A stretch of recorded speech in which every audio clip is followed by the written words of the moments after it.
it's hard to push like this. But if I'm more like here, put my head on the hip, I can just run a rover like this.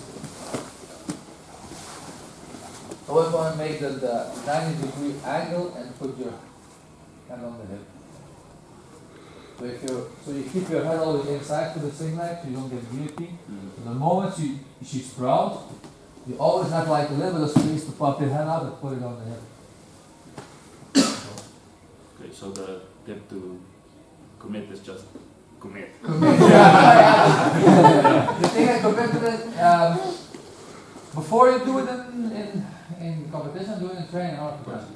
And then if you feel like, okay, I can do that at any time I want, okay, now I'll do it, boom, I managed to like finish it completely.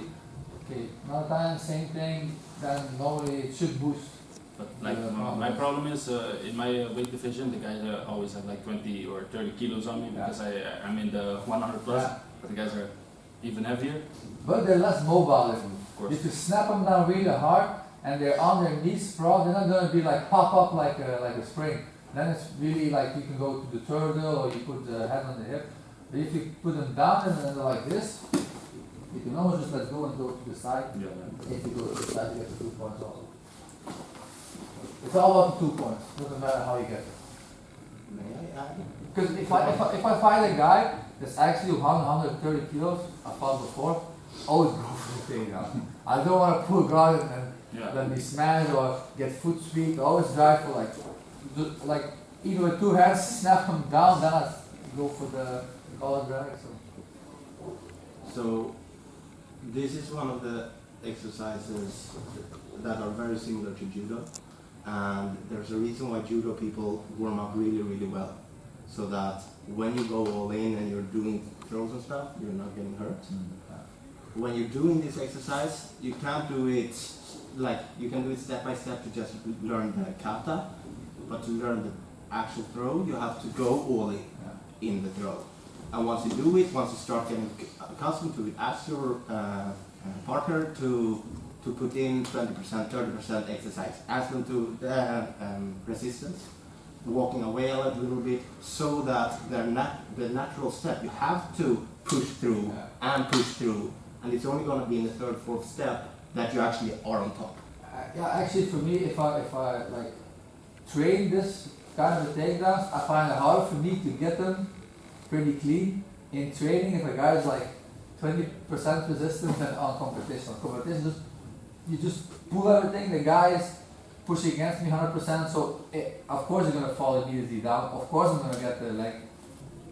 It's also the actual reaction. If you get more reaction, it's going to be easier. Okay. Specifieke vraag. Geen specifieke? Nee. All in the audition book already. Scripted. Nee, Is het slim om 1 dag van tevoren te trainen voor de toernooi, zeg maar? Ik doe het, ligt aan mijn weight cut. Als ik veel moet cutten, dan doe ik het sowieso. En soms vind ik het ook fijn dat ik bijvoorbeeld 2 dagen van tevoren rust en dan de laatste dag nog een paar korte intensieve rolls doe. Dat is voor mij de optimale qua prestatie. Dus als je de dag van tevoren nog 5 rondjes van 5 minuten doet of zo, gewoon intens, maar wel met iemand waarvan je weet dat hij niet blesseert, dat vind ik een chill manier om te trainen. Maar het is ook persoonlijk, dus als je liever rust hebt, werkt het ook. Dus voor mij, zoals ik al zei, het laatste jaar werk ik al wat meer, dus ben ik nu wat meer gewoon volledig gerust, maar ik put enough work in, dus wat meer rust brengt altijd meer supercompensatie. Dan stel je voor, we gaan naar de Europeans, vertrek maandag, en op zondag vechten, de zondag misschien ook niet getraind, je zit er al wat moe van de reis, ja, dan rust ik nu de 2 dagen, dat heb ik nu ook gedaan met de Europeans, en de dag ervoor doe ik iets of. En nu ben ik maandag geweest, ik heb zondag vechten, maandag iets gedaan, dinsdag iets gedaan, woensdag heb ik getraind, donderdag heb ik gerust. Ja, ik heb zelf gedaan. Maar het is ook, kijk gewoon hoe het voor jezelf voelt ook. Soms is het beter. Het is een beetje je eigen lichaam leren kennen, maar dat doe ook al iemand de grote kopieten. Ik ken mijn lichaam door en daar zijn ook door en door van buiten. Weet ik weet exact wat ik moet doen. En je hoeft niet eens op de wegstel te staan. Nee. Je weet gewoon bij je. Ja. Ik vind het juist wel slim om 1 dag van tevoren te trainen en dan echt alleen maar wedstrijdgericht van hoe je het volgende dag ook gaat doen. Echt Ja, dus ja, als je daar goed bij voelt, moet je gewoon zo doen. gameplan Ja. en zo. Het grootste is ook gewoon mentaal. Als je denkt dat het helpt, dan gaat het helpen en dan gaat het Ja. helpen. Als je, the best diet is the one you do. Juist. Maar het doet dezelfde strategie die je voor je goed vindt, zal ook meestal wel goed zijn voor je. Ja. Dat je belieft. Ja.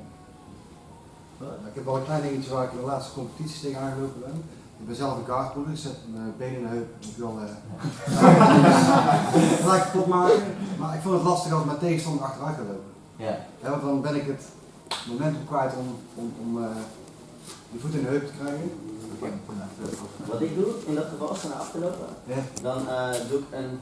Je had vroeger had je de fake guard broer naar enkel pack. ja, juist. Die ken je dat? Ja. Ik doe de fake enkel naar guard. Ja, ja. Dus ik doe hier, of ik nou neer en naar achter loop, of ik voel vandaar. En dat is wel goed.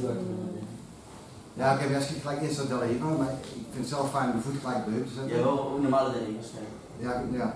Oké, in dat geval zou ik eerst naar alleen de collar guard voelen. Dus als je op afstand bent en je loopt naar achter, je hebt 2 handen op de kuit, voel en dan vandaar. Dan gaan. Ja, Ja, juist, bij hem stopzetten eigenlijk. ja, op een gegeven moment je moet echt snel zijn. Je kan niet meer op het niveau waar je nu zit. Nee. Dus je moet echt op pakken wat je pakken kan zitten en dan opnieuw voelen. Wat ik ook vaak doe is gewoon voel waar ik breek de grip en dan wacht ik hier en dan voel ik vandaar gewoon een tweede keer. Even proberen. Ja, dus echt die voet op de heuvel is lastig, dat maakt het ook niet zo. Ik ben heel makkelijk thuis van. Ja, ik vind het vooral frustrerend hè, dat ze er achteruit gaan lopen. Ja. Dat lijkt cool bij een voordeel. Snap je? Ja, ja, jij goed hè. Ik wil het niet zeggen, maar. Goed te denken joh. Ik heb veel problemen met judo-gasten, dan kan ik mijn grips niet krijgen. Dan ga ik twijfelen van wat moet ik doen, hoe gaan jullie dan om? Als je niet je favoriete grips kan krijgen of überhaupt geen grip op die gast, dan ga je jouw arm echt heel hard weghouden of zo. Goed hè? Ja. Shooten zonder grips, dat is altijd een goed voordeel. Meestal is ook hoog hè. Wat? Meestal je loopt wat hoog. Most judo guys, because you know what talking is. Most judo guys, the game is upright. So what I like to do is I bait them in like I'm gonna play the judo game, get some grips, they're gonna break immediately. Fake and shoot without grips. Most of the time they're gonna be a little bit more upright than the rest. The rest is gonna be really low. And then it's just on the rest it's really good to make grips. Because they used to wrestle without grips and be fast, and with the grips you can like held them off a little bit. But one grip I had a problem with lately was when I had like the overhand grip. Sometimes you're like, I'm a good grip like this. And you're like, stuck. What I like to do to block is just get the grip in the belt, you push it on the hip. Here they can't do like all the hip throws and stuff like that. But here like in a stalemate. I'm a little stuck, he's a little bit stuck. So a couple of things I talk about with judoka is what you can do is break this grip and pull the arm and you go to this side. Here it balances out the strength of the overhand grip, so he has to break. But also like shooting without grips. So they're like here, and they want to do the judo like the grip on like here, or the overhand, like you go. And same thing, you go as low as you can, even on both knees. Because if I'm too high, they're gonna hip toss you maybe. Yeah. So I'll go low. I stay here and I go for the other leg. If I'm like shooting high and like here, they're gonna like do a uchimata on here or a sacrifice throw or something. I'm pretty good myself at the uchimatas when they have a single leg, so stay low Ja, dit heb ik tenminste wel. and a circle on the outside also. That's why I also like going for the single leg instead of the double leg. There's no sprawl. You can circle to the outside. And if you have this one and you want to go for the hip toss, you keep circling to the outside here. Here they cannot hip toss you. Same thing, just small steps. Boom. If you stay on this one, you push, you give them all the levers to toss. Yeah. The thing is, avoid the grips, shoot without grips. And if you go for the single leg, and you know they're gonna do some shit like they want to hip toss you, stay low base, go to the side, or you just drop to your knees. Go for the other leg. the hip, the sacrifice coach just did, is just let go and just fall. Or you're gonna flip you up, it's okay. Well, just let you drop like this. That's what most of the time I'm doing 99% of the work. Thank you. I only have a competition related, no specific question. Okay. If you're under on points, or I find that when I'm under on points, let's say 2 points or whatever, I have a hard time getting the tempo up, starting to really push through and getting into the attack mode. The other person, let's say that the other person is in guard somehow, and I'm here, I kind of have a hard time snapping out of he's really cozy, we can spend a couple of minutes here mode. And he lures you in the same tempo. Yeah. So you're losing back 2 and you're in his guard. Yeah. So I found this a couple of times that Yeah. I'm there and then instead of being like push, really getting in and like I'm gonna get these points, I'm like okay, yeah, we are here, like Probably because he's not attacking, you don't feel like threatened, but you're already yeah. I'm low on points. And then it's 4 minutes, then it's 3 minutes, then it's 1 minute up. I think the mistake is earlier, because if you're on top and you're losing by 2, you let him pull guard, you let him sweep you, you stood up, and then he pulled guard again. Mm. Do you know what I'm saying? So, Yeah. je snapt wat ik bedoel, toch? Yeah. So let's say, like this is a very common mistake, no, not a mistake, but a common thing people that are comfortable on top do. So let's say I'm fighting with Maarten, I pull guard, Maarten likes to play top, but I manage to sweep him, I get on top, 1, 2, 2 points, Maarten gets up again, I pull guard again. Now Maarten is losing by 2, Yeah. and I've already swept him and he's on top. And passing is harder than sweeping, so Yes. yeah. Exactly. So your mistake is earlier. It's not the mindset, it's that you let him pull guard after he swept you. So what you should have done is either not get swept, so you fight when he sweeps you, and I think that's the best for you because you can always come out of that sweep fight. Or when you get to the bottom and you're losing by 2, you stay on bottom and you work to sweep him. You don't stand up. Mm. I think that's where the mistake is. Right? Or you do the shoot we did. Yeah. The thing is You also, do there's a rule in IBJJF that you have to, before you have to break, then you get 3 seconds and you can take down again. Now you can come up, 3 seconds, no matter what grips you have, and you make a takedown. So, let's say, upward guard, I come up. If I kick him down now, in 3 seconds, boom, he falls, there's another sweep, it's a takedown, because we stood up for 3 points, for 3 seconds. Yeah. But, same thing, like Daniel did, so you, up, he swept me, boom, I'm here, 1, 2, 3, if I go now I can score a takedown, I don't even have to let go again. But the thing is, he can pull guard also, so. Yeah. You have to like stand up before the 2 seconds before he gets the guard, the sweep points. Oh. I think that's the best way. But then, if you fight a guy like this, then it's actually smart to break out of this. So before you like, I want to come up, you let go before you stand up completely, so he can pull guard and beat these two fucking up. Yeah, and then you get down on guard pull. Or Ah. you have to not let me get the grips to make the guard pull. Then you can work for your takedown before he pulls guard again. House? How do you manage your energy during the tournament? Food-wise and staying warm? All 6 minutes. Yeah, that's one key. Like every match is a final. If you lose, you're out. So you need to win every match. And then like your energy, it's always gonna be the same way. Like everybody's gonna have like your first fight, you're full of adrenaline. Then you get a major adrenaline drop in the second fight. And after the second fight, you get in the zone, like we were talking about. So it's normal. I like to, before a match, I like to make sure that I eat a little bit. Even when I have to cut weight, like I weigh myself and then I see what I can still eat. And I like to take a caffeine pill or a strong shot of coffee to get like sharp in the mind. For me, it's also a mindset. I bust my ass off to get the first points, then I can rest a little bit. I don't stop going until I make the first points, and then I can rest. Of course, if it's a stand-up and he waits, I can wait. I don't have to like waste energy for nothing. But if it's a scramble and it's go time, I go until I make the first points and then I can rest. Yeah. I give myself a reward of resting because I get the first point. Yeah, if we're talking like about energy management during the match, it's exactly that you have moments where you have to fight, but there you have to find a position where you can rest as well. So if you pull the guy into your Mount, close guard, back, breathe, chill, side control, you got a strong grip. The thing is you can make your muscles rest or you can make your lungs rest. So if I'm like here in a side control, I squeeze hard I can and I keep breathing like normally, because keep squeezing as hard as I can. If I'm like in a mount, then it's a little bit, I can do a little bit more, let my muscles relax, because my weight is doing the work. If I'm in the back, I can let my arms a little bit looser and my legs a little bit tighter, so I can like balance. So if my arms like rested, I pull a little bit harder and let my legs a little bit looser.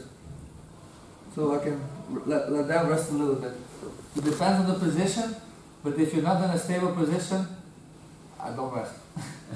But you have to find it, like from bottom you have the stable positions as well. When I get Close guard, close guard, good knee shield, when I get like my lapel game going, that's where I rest. So I fight until I get to a stable position, and then I rest a little bit, and then deep I'm going to work deep up. Yeah, same thing. Like I'm here, like we're working, I'm here, and then I'm like, okay, I can rest a little bit, I can go here, get the lapel in, rest a little bit, now we can go again. Yeah. But there's some safe spots. That's actually the only place where you're allowed to rest. Because in the other places, you can get attacked pretty easy, and if you then let your energy down, and the guy pushes, then he's gonna win. I think that's actually how a BJJ game works. Like you got positions where you can rest, where it's like a stalemate, and the first one in or the first one out makes the initiative, and then you got fighting points. And the one who stops fighting first is the one who's gonna lose that position and lose points. And like the higher level you get, like the smaller, like of those battles you need to lose the match. Like a white belt, like you still can win if you make a small mistake, but at our level, like if you lose one small battle, it's gonna go backwards really fast. Like in our level, like the first point, the guy who wins. That's why I never rested till I got my 4 points. The most of the time I'm gonna win, because then the guy's gotta defend, and the other guy can keep attacking, resting. Manisha? Zenuwen, hoe ga je daar het beste mee om? Wat heb je nog van het partner? Zenuwen zijn, ik weet niet, volgens mij Custom zijn, die coach van Mike Tyson, is als vuur volgens mij. Zei hij. Dus het ligt aan hoe je ermee omgaat. Je kan er shit mee afbranden, maar je kan er ook eten mee koken en je gezin mee onderhouden. Dus je moet leren hoe je die zenuwen kan gebruiken op een goede manier. Dus iedereen heeft zenuwen. Voor mij wordt het echt niet minder. Voor mij ik sta nog met grotere zenuwen bij een lokaal toernooitje hier dan. Ik zeg gisteren, ja man, ja. Ik zei gisteren, ik ben even een klein toernooi, ik heb meer zenuwen hier van de European. Ja, iedereen komt dan en zegt, hé Maarten gaat weer winnen vandaag. Ja, maar dat is nooit wat er gebeurt, elke dag is een gevecht. Ja, ik heb hem in 2 weken met een teelantvecht, hetzelfde gevecht. Ja.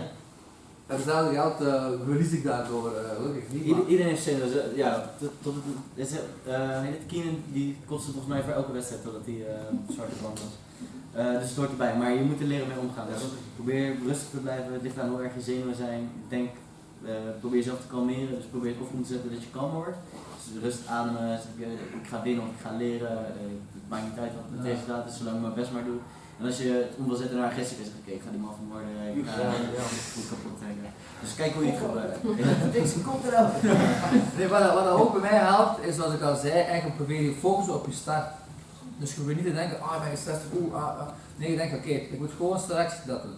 Heel simpel, mijn missie is, ik ga hem neerhalen, ik ga die positie proberen eindigen, en dan zien we wel. Oké, ik ga altijd, blijf daar gewoon rustig herhalen. Dat je beginpunt, je visie is simpel, dat er niet andere stemmetjes in je hoofd kunnen komen.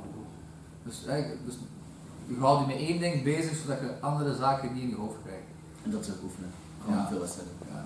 En je hebt ook waar mensen, je hebt mensen die graag alleen zijn, muziek, ik weet niet wat jij zo aan het zijn, en je hebt mensen die heel graag, ik ben iemand, ik blijf praten totdat ik bij andere mensen ik blijf bouwen, dat is dan mij elke keer goed met. Maar ik kan heel goed die knop omzetten, maar ook als ik alleen ben, komen heel veel stemmetjes in mijn hoofd. En ik heb liever dat ik met mensen praat, zodat de stemmetjes van twijfel, van oei, was dat gebeurd, stress, dat die niet in mijn hoofd komen. Dus je moet zelf een optie zoeken waar jij je goed mee vindt, om niks in je hoofd laten komen van twijfels of stress, maar je moet je weg met iets anders vullen. Het zijn dat je er zelf in steekt, ik ga dat doen, ik ga me focussen op mijn guard pool, oké, ik moet zeker letten dat ik die grip heb, dat ik dit heb, oké, dat mag ik niet vergeten, ik herhaal dat. Of, ik bijvoorbeeld ga met mensen praten over echt de meest benullige zaken, om niet die andere stressfactoren in mijn hoofd te hebben. Dus je hoofd vullen met iets anders, maar wat het is, dat moet je zelf een beetje zoeken. Okay. Yeah, so I have a similar question to Anne, but more about the grip. So let's say like you go for some kind of a lapel choke, and it fails, or you play too much on your sleeves or on the collar. What happens when you, let's say, burn out your grips? How do you deal with that? So with chokes you have to be smart. Like if you notice a choke is, like you have to. This is also practice, but like if you're holding the choke for 10 seconds and you don't see the guy like getting red and he's not struggling, you let go. Like 10 seconds is usually the Or rule. you don't hear the noise like. Yeah. If you don't hear that in 10 seconds, then you don't let go, but you let the power go, and then you can work from. Yeah, still use it to if you can to set something else up. Mm-hmm. Yeah, and it's also the nerve that you have probably that you're squeezing so much. So it's the same. Like your grip should also have like rest position. So when I'm playing like a collar grip on Maarten, like I'm not constantly like putting with all my power on the collar, but when Maarten tries to break my grip, that's when I'm gonna put the extra power on it. So That's also the resting, not resting. yeah, exactly. It's the same concept. So I'm just holding his collar, not putting any power, and as soon as Maarten tries to coaster, I'm gonna put it in. So like there's constantly tension on it, but not as much. So I'm not squeezing with all my power. I only squeeze when I need to. Same thing with like for me, side control. If I'm like near and Daniel is just like chilling, I'm just chilling. If he's gonna spaz out, then I'm gonna lock. If he listen, I'm just let it go. My hands, wiggle my fingers around, put my weight on. Just Yeah, if the front does little breaks during the match, that's important. And I think also, like Dennis said, for the choke, because of the nerves, you're pulling so hard. If a choke is really on, you shouldn't be like all out for 10 seconds. Then it shouldn't be over already. So. Yeah, exactly. Yeah, 10 seconds is a good rule though. Okay. Een probleem dat ik gehad op wedstrijd is, ik zit vaak in guard en ik zit dan bijvoorbeeld met een rolstaal en een MMA-vechter die eigenlijk zo nieuw engagen in de jiu-jitsu game. Die bijvoorbeeld zoiets heeft van, ik sta 2-0 voor, ik ben een guard, gewoon crossfade en ik hoor aan de coach roepen, staal, wait again. Ja, en wat zou je dan tactisch aanraden om toch dan te beginnen, om toch dan dat ik meer in het spel kan spelen? Wat ik doe tegen dat soort mensen is, met die ga ik voor die gupper guard van Kina. Nogi kan je dan naar Williams guard gaan. Dus als iemand echt niet wil, die gauge in je klas. Ja. Gisteren was het Nogi toch? Ja, daar kom ik iets vaker tegen. Dat is ook eronder. Zo, ja, en dan en gewoon hoofd. Wat ik dan vaak doe is, dan ga ik proberen hier te klemmen. Dus deze hand op zijn schouder. En nu kan je met deze elleboog op zijn gezicht gaan werken. En hier kan je dit soort aanvallen op laten. Als die zijn hand daar laat, dan heb ik hier nog een armbar zelfs. Ik heb er net ook. Triangles. Dus ik vind dit soort dingen fijn. En met die, als die gasten, ik doe dit vaak tegen, wat van die oudere gasten die hier trainen, tegen Melvin, Alwin. Die gaan ook altijd hier stellen. En dan kan je hier je voeten inzetten. En hier kan je zelf die ruimte maken. Juist. Dus die gubber guard van Kino, die kan je, er staat best wel veel online van. Ja. Dat is een goede optie tegen. Wat is dat bijna doen met zo'n blik? Hè? Ik wil dat altijd even halen, maar dat is wel Dat is wel ik weet niet, guard is not echt een goede, Dat klopt. is ook goed, ja. Dus een beetje werken dat je met je benen over je schouder komt en dan met je elleboog op zijn gezicht werken om zijn klosje te breken. Ja. En dan gewoon gemeen zijn op kussen hebben die allemaal naast. Wat ik gisteren nog gezien heb, maar dat is misschien ook wel. Ik heb gisteren Grapplefest gezien op Pro Grappling en Thai, maar de Tool Brothers was letterlijk gewoon als een press voor dit naartoe. Heel ambetant. Bij ACC kan dat wel natuurlijk. En dan is het Markt, Grappling Markt. De week dat ik bij jou zeg. Ja, bij Jeff zal het niet meer overreden. Maar de meeste grapple all rules settings, naga toestanden, simpel. Als je hoofd echt plakt, gewoon hieronder, vuist erin en dan met twee handen gewoon hier. Met twee armen zijn zo sterk als zijn hoofd. Dus ik ga hem zo hier, dan ga ik mijn guard wel gebruiken. Ja.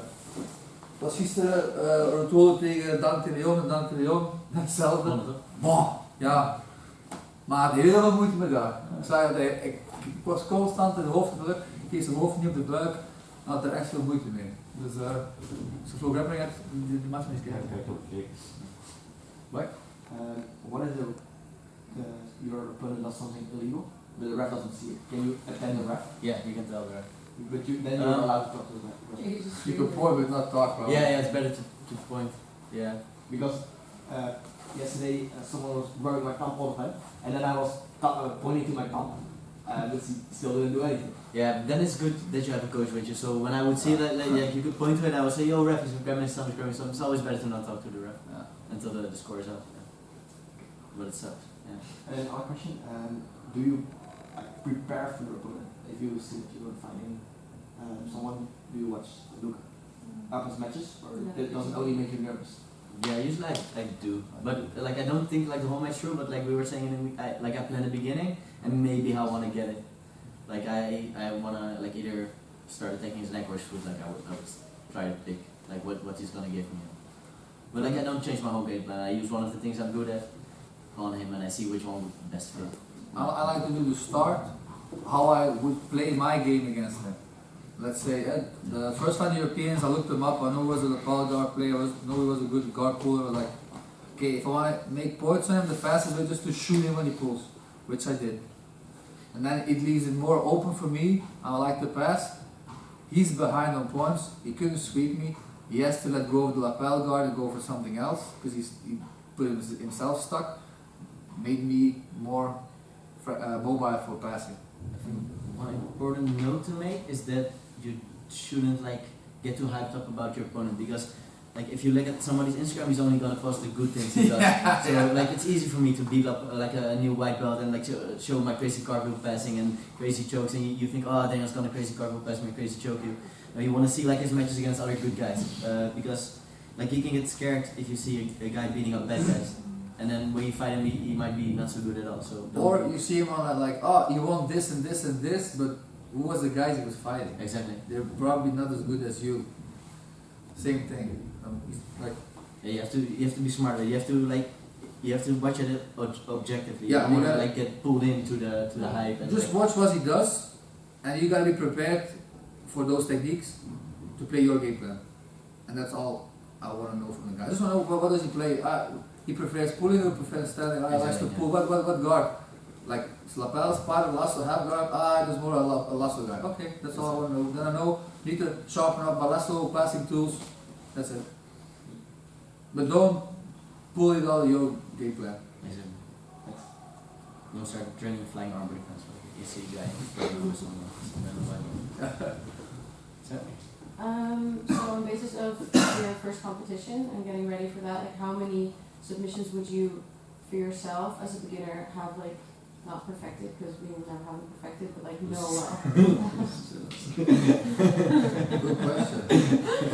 Like would you leave it at like 2? Okay, so I know for chokes, okay, I'm good at the rear naked and whatever, or I think it's always good as a white belt to have a submission that you like a versatile submission. So rear naked choke is good, but you have to go to the back first. So it would be nice if you know like a submission that works for more positions. Yeah.